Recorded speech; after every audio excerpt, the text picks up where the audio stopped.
I've got life's tough questions for you. Hey listeners, I'm Australia Guy, and this is Life's Tough Questions, the show where someone is basing decisions on sexual favours versus a mindless monkey army. Today's questions come from yours truly. So first question, would you rather never use bowls again or never use plates again? And I think some of our posts have some great points, such as Zaz here, who's saying that bowls can be used for all dishes. However, semi-liquid or liquid dishes cannot be used for plates. Much as Alan has pointed out that a large bowl has the functionality of a plate, but not that of a large plate for a bowl. And to be honest, I was mostly on the same train of thought until I started to think, you know what? I like soup mugs. Have you ever had one of those, like a mug specifically just for soup? Well, can't I just use that? And that's exactly what Ty Yuri has pointed out here when he says that he would struggle to eat steak in a bowl. And if it comes to it, he'd just have porridge in a cup. So yeah, I'm really on the fence. But I'm thinking I'm just gonna lose plates. How about you guys? How would it affect you? Let us know in the comments. Our next question is, would you rather be able to control inanimate objects with your mind, but only use this power for good? Things like selfishness is fine, as long as it doesn't impact on others. Or be able to control all animals and creatures on Earth, except for humans. And that's with your mind. So it's mind control of all animals and creatures except humans. And you're allowed to use this power for good or for evil. I immediately like these two here, these two answers, Lachlan and Benno. They have directly opposite opinions. Like, it's whereas Benno seems to not want to impact others, like, negatively through personal gain. And Lachlan's literally said that he's looking for profit and personal gain. It's like polar opposites, these two guys. So I thought those two were great. But those two answers aside, my attention is actually drawn towards this answer by Ash here, who asks, if you make someone have hugging with you, will they snap out of it and call not good? Firstly, whoa! Secondly, I point out that you control animals, not humans in the question. So suddenly his mind goes to that, can he have an army of monkeys? And he seems quite content with that choice. I think we're all happy he went with that choice in the end. Anyway, I like the concept of having animals to command. Kind of like when I watched Captain Planet, and I hated that character Marty.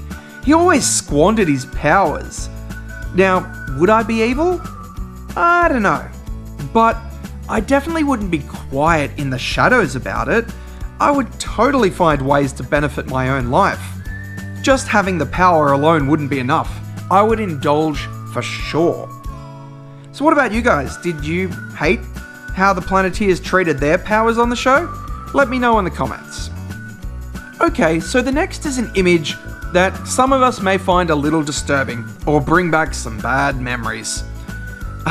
When there are no liquid soap options, what do you feel about public soap bars? I've actually had a lot of experience with these situations, travelling abroad and staying in hostels and whatnot. Alan, Libby and Amy immediately are on the ew, nope group, and Jenna says that's why she always carries hand sanitizer. I think everyone these days is carrying hand sanitizer too. While Judith here, on the other hand, seems to be okay with it. She says, it's soap, what's wrong with it? To which Alan replies, yeah, you can't go back from seeing someone else's pubic hair on the bar. Oh yeah, that's a pretty big deal breaker. But of all the answers, I'm most on board with Daniel's, who says that he goes like 3 rounds of washing and hopefully it removes the sludge. And yeah, that's the same with me, I think. I usually wash things like the taps and the handles, stuff all around, and while I'm at it, just like washing the general wash basin area. And I hope that by the time I've touched kind of everything that I'm going to interact with that soap, that then I'm fine.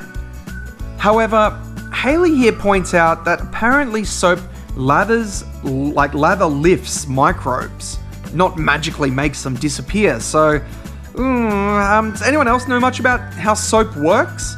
Feel free to school me in the comments and let me know if I'm making the right decision about soap. Okay, so now on to our final poll that we cast last week, which asked, would you rather every day your fridge and pantry changed into another person's fridge and pantry, and you could only consume the contents of what was in there, and that included things like condiments and spices that you had on spice racks that weren't specifically in the fridge and that, or every day half of your wardrobe and chest of drawers changed into another person's wardrobe and chest of drawers, and you had to wear at least half of their clothes. So that's like 50% of your own clothing you still get to use. And it seems that this poll only got a few votes.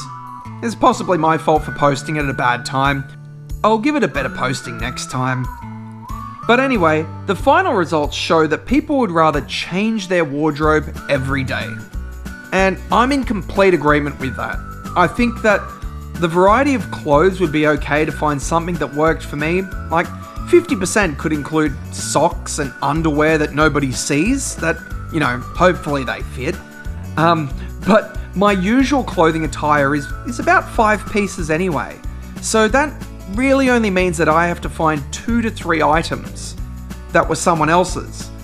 And if I had to quit my job just because of that, like they didn't accept me, and find one that would accept my weird clothing, I could do that. However, as far as the fridge went, imagine if you got one of those people that literally have a fridge with nothing but like a couple of beers and a tub of margarine. Like those kind of fridges, those kind of people. I really can't afford to pay for new meals every day with my diabetes. I really need like emergency food and food that actually works for me. I can't live like when you see those like noir-esque type films where the guy lives off a pack of cigarettes and then makes up a meal with a couple of items that are sitting in the fridge, as much as I love it. And that's another thing too. I love leftovers. I would be devastated to find all my leftovers gone in the morning. Like, what about you guys? Do you love leftover lasagna? Do you love leftover pizza? Do you love leftover Chinese food? Or do you just have a leftover, like, out-of-date sour cream sitting there and that's about all you've got in your fridge? Let me know in the comments.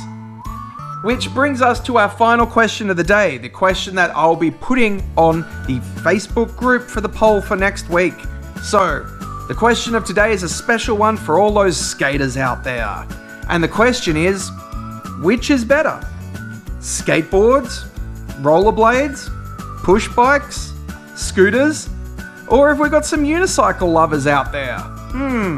Leave your answers in either the comment section here, or head over to the Facebook group and comment and place your vote, because the voting poll is over there. And we will see who is in the majority next episode. And if you're keen to possibly see your answer, like pop up and then you can see like your answer on this show, make sure you add a comment there too. Don't just give us a poll answer or that. Make sure you write something. It can be true, it can be funny, it can be however you feel, and it might come up on the next episode. Make sure you like, comment, subscribe, and keep posting and replying with more of life's tough questions. I'm the Australia Guy, and I don't have a clever sign-off. Would you rather stay inside for all your life, or fly around the air 100 miles as a knife? I wonder what it is that you would do. That's why I've got life's tough questions for you.